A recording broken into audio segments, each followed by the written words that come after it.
limited number of fields. All right. Unbox or unwrap Amazon delivery. So let's get to it. It's from Amazon, so you can see that. Amazon. And let's see.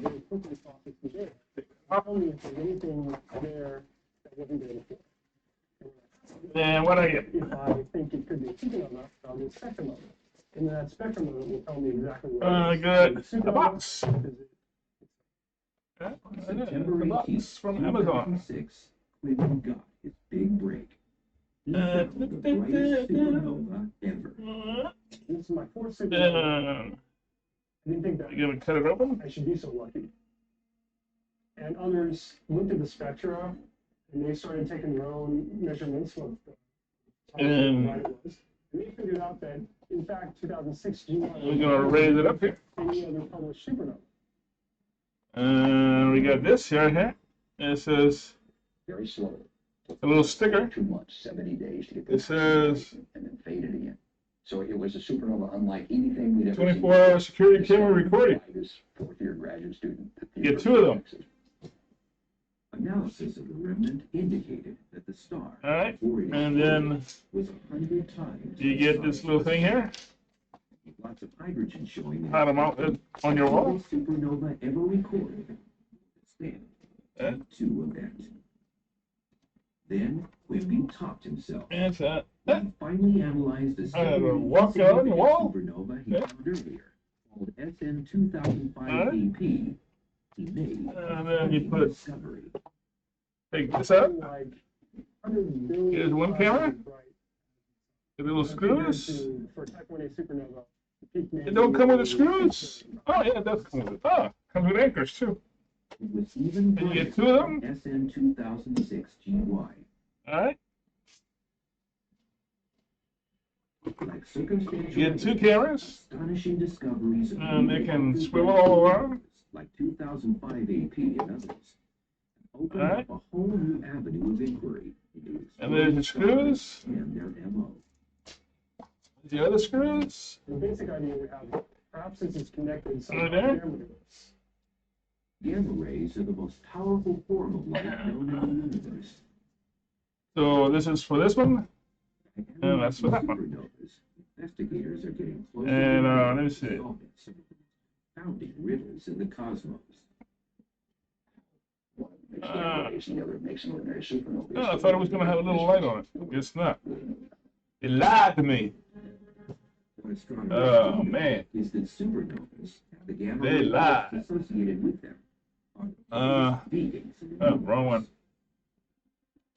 On the galactic Let me see. According to Amazon, supernovas serve as this is supposed to have a little light. pointing astronomers to the beginning and the end of time and space. See, there's a little light there. See? But there's no little light. NASA's powerful Swift They lied. satellite, launched in 2004, was designed specifically to sweep the sky and detect gamma ray bursts in the universe. Ah, oh, I see. You got to unscrew it. Like cosmic first responders, astrophysicists, And then you gotta put your little light. in Baltimore, Maryland, are standing by 24/7, waiting Put for your a little light in there. 911 call. Yeah, it takes 2 batteries. Basically, less Okay. than 2 minutes after. I guess that's the satellite sends AAA battery. When a recent supernova, reported as SN 2006 AJ, appeared, the Swift satellite caught the shocking gamma rays it generated. And that gamma burst was very interesting because, first of all, it was a very long duration gamma burst.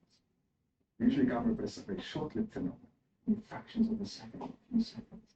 But this gamma burst was visible for like 35 minutes. We saw 3 days later a supernova explosion going on at the exact same location. And this solved one of the important mysteries of gamma bursts because they found out that these parts of gamma bursts are due to massive stars that explode. Astronomers today can see hundreds of supernovas. Every gamma ray bursts they generate. So this one goes like this, Cosmic highway. and this one goes like that. These stellar headlights And there it to is. ascertain the bounds and breadth of the universe. There you go. Oh, you're gonna put the cover on. For example, There you go. if you're on a desert highway and you're looking out at the lights of the cars, you can tell which are nearby and which are far away from the apparent brightness of the lights. Alright. So nearby, And then this goes on here like that. far away. You'll see it. Measuring how far away things are very systematically will tell you I guess this goes on there like that. the size, the age, the shape, history, the future of the universe. It turns out that Type 1a Okay. supernovas are the best suited for this And then that purpose. goes on there. One of the things that's really Like that. interesting about the Type 1 And then this goes, the ones that are exploding, is that there is this fixed mass, this Chandrasekhar mass, that sets how big the explosion is, how much stuff is.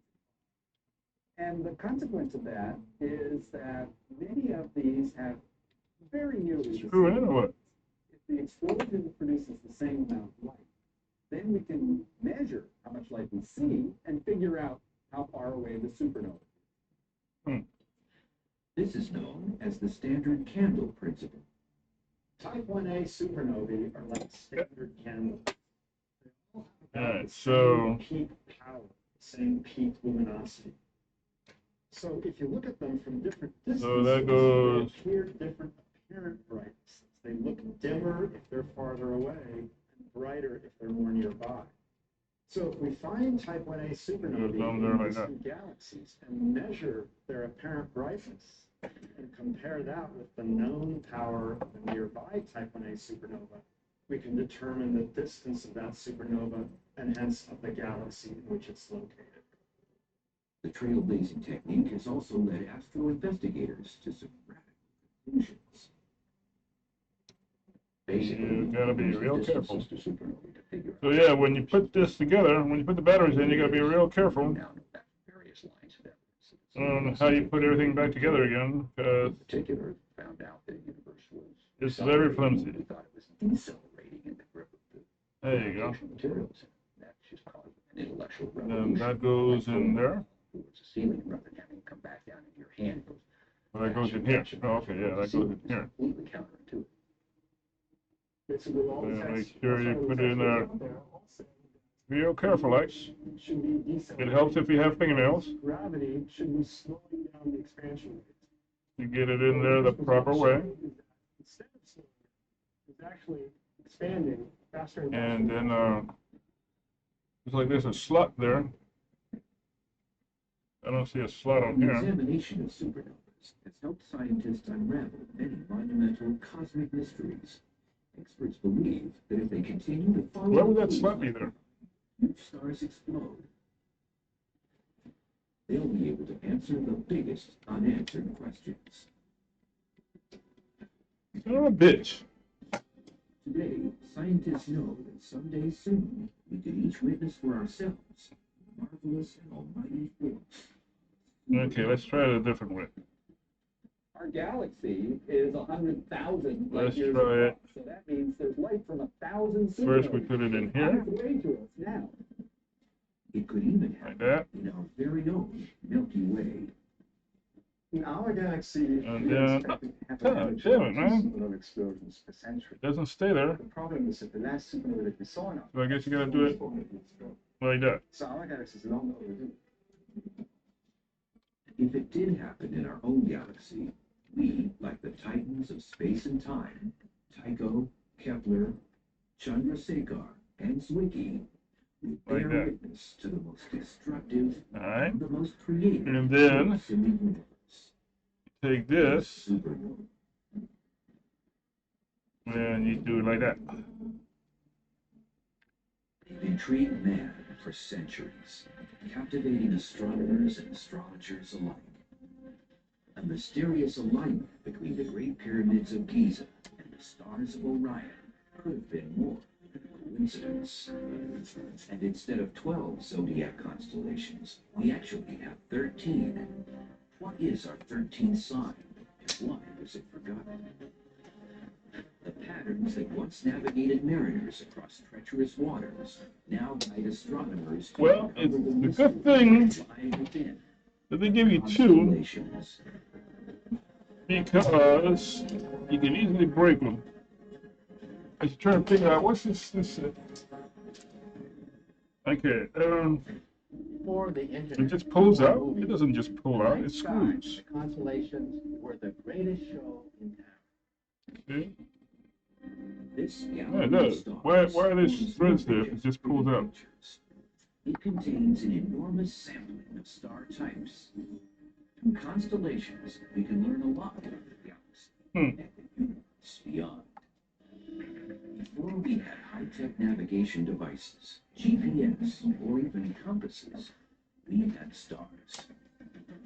Like landmarks along the road, It does screw. constellations can help us find our way. But They give us direction, distance, and a sense of where to go. doesn't So seem like it that's when we tell screws. where something is. We give its coordinates in latitude and longitude. What that means on Earth is it's a measure of latitude is a measure of the distance between the North Pole and the South Pole, and longitude is And it's the on east forever. distance in the direction. There's no Similarly, switch to turn it on we have or a off. celestial coordinate system. The coordinates, they're not called latitude and longitude. They're called declination and right ascension. They are just direct extensions of latitude and longitude on Earth, projected out of the sky. Ancient navigators used this imaginary grid to plot stars and orient themselves across the All right. seas. Not a precise kind of indicator of direction, but certainly a cue to keep people reminded of what the broad pathways through the seas might be. Using a sextant, mariners were able to use guide stars like Polaris to navigate. This is a sextant. It's a tool you use in celestial navigation. Once a celestial body hits what's called its lower limb to the horizon, you mark the position. Using the time and the numbers on this sextant, you can then use it in fixing your position at sea. Today's navigation uses man-made stars. Satellites. With the use of our man-made stars per se, our GPS positions and differential GPS, we're able to fix the ship's position within a few yards, Hello. instantaneously, anywhere we are in the world. Now that GPS has replaced sextants, celestial coordinates are more important to astronomers than they are to sailors.